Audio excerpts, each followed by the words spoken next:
Hey everybody, I'm back again, as you know.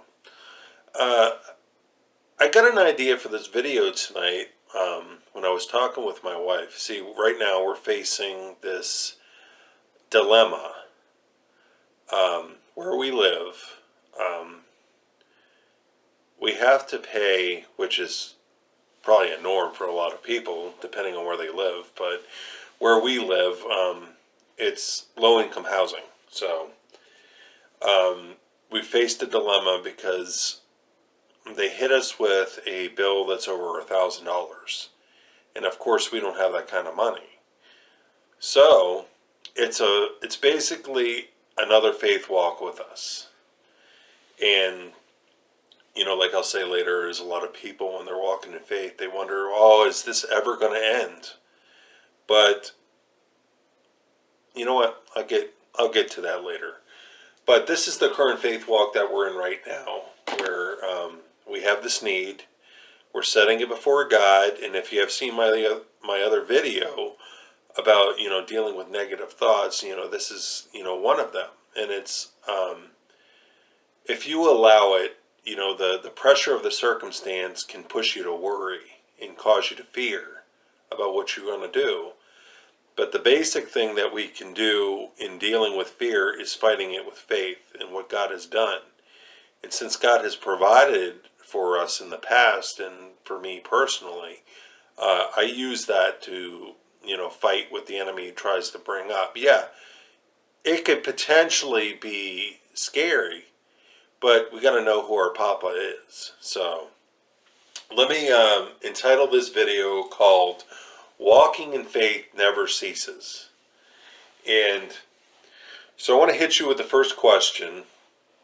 Do you want to know God as your source? If so, He will bring situations up for you to trust Him. And He's done that with me.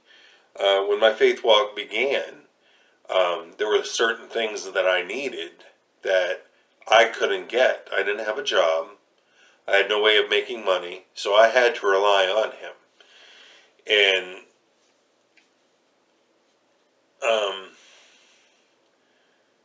which I won't really delve into. I'll get into it a little bit later. But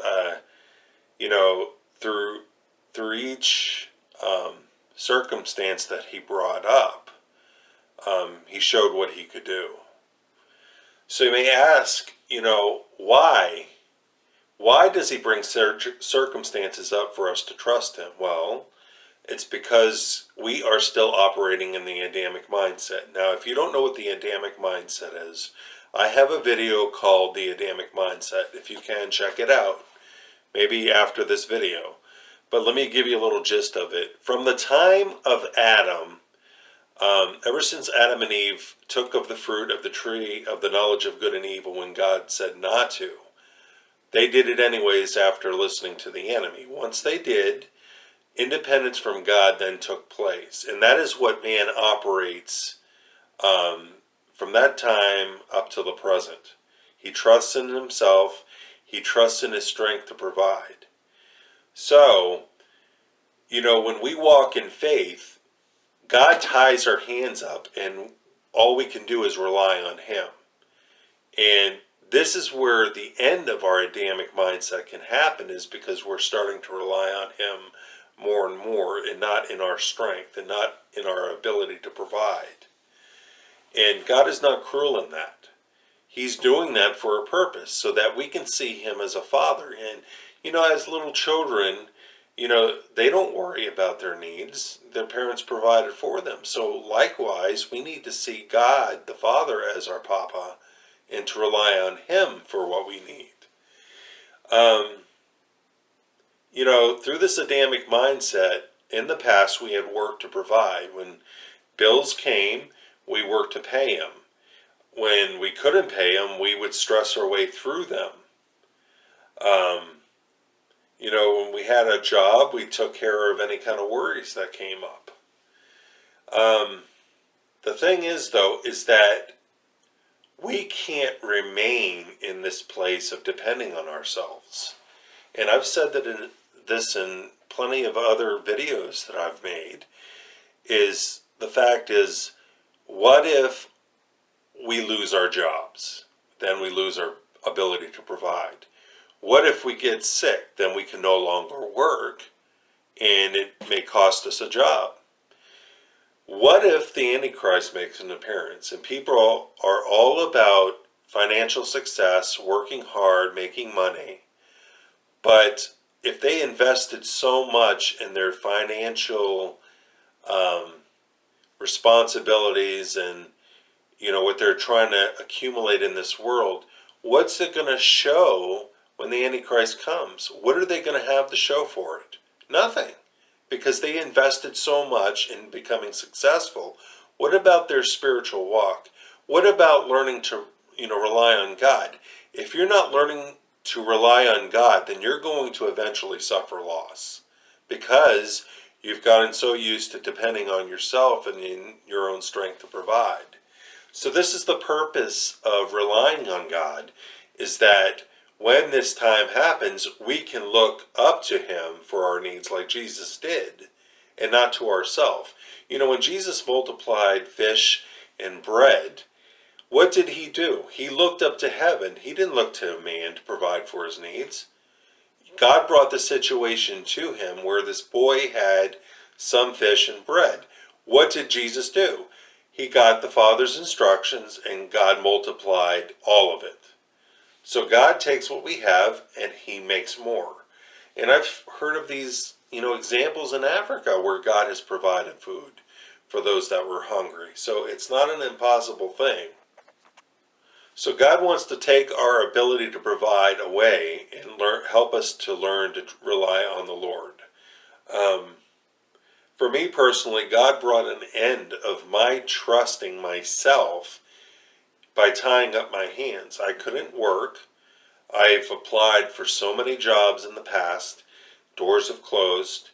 I had no graphic design work. And, nothing was coming in. And it was all for the purpose of me relying on God. And, each time there was a need, he came through. So when I needed bread and milk one time, God worked that situation out. And when I needed my storage paid, he came through. When I needed my car insurance paid, he came through. So it was little examples of faith that led me into trusting him deeper until he brought an apartment situation, which you all heard. If you haven't heard, check out my other videos. I have a book out, Who is Your Provider? I listed those examples in there so people can learn to rely on God, that they don't need to fear. And it's like that game of trust, and if you've ever played it, you have people behind you, or one person or whatever, and if you don't really trust somebody and you're asked to fall in their arms, you're going to be like, I don't know, but if there's somebody that and you're asked to fall in their arms, then you're going to do it. And we do that with God. We're not going to fall into God's arms because we used to, relying on ourselves. But when we can see God come through for our needs, then we can fall back in his arms of trust. So when God closed the doors for jobs, my strength left me. I had no ability to be able to take care of anything on my own. I had to rely on him. And each time he came through, I trusted him more and more until I got to the place where I had no doubt whatsoever that he was going to come through.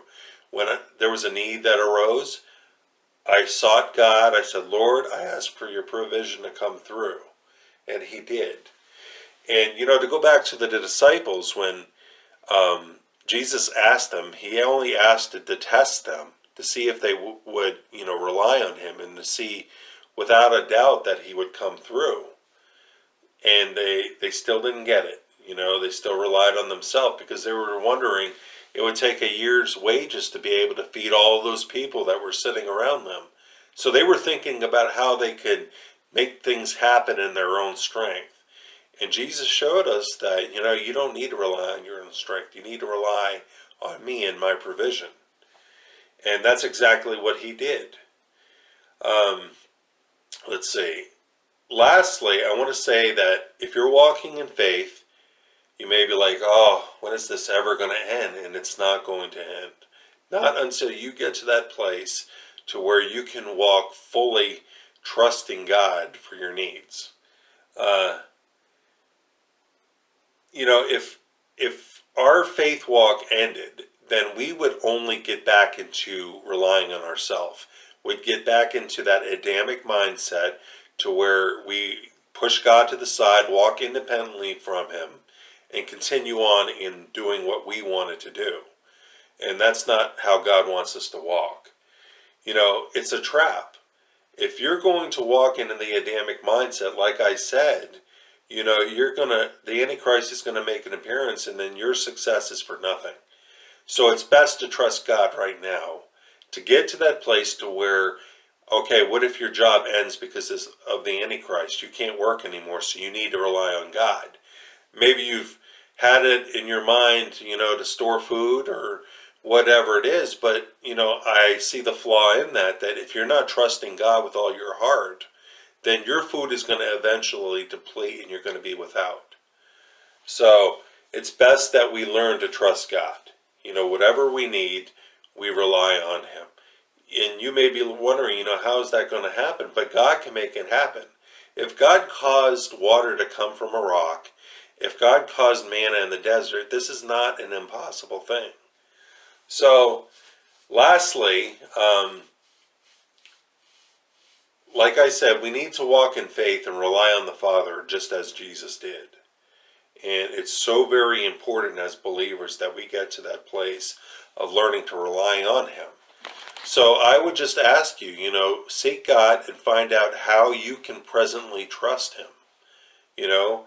If it's a need, give away all your money, pay your bills or whatever, and whatever money you have left, give to those in need and rely on Him. Ask Him for something and wait for Him to come through. And also, listen to Him. Ask Him a question. Write down on a piece of paper what you hear. And if you want to know how to do that, check out my videos, Learning to Hear God's Voice. And hearing God's voice is crucial. And then there's also another one, God's instructions are ludicrous.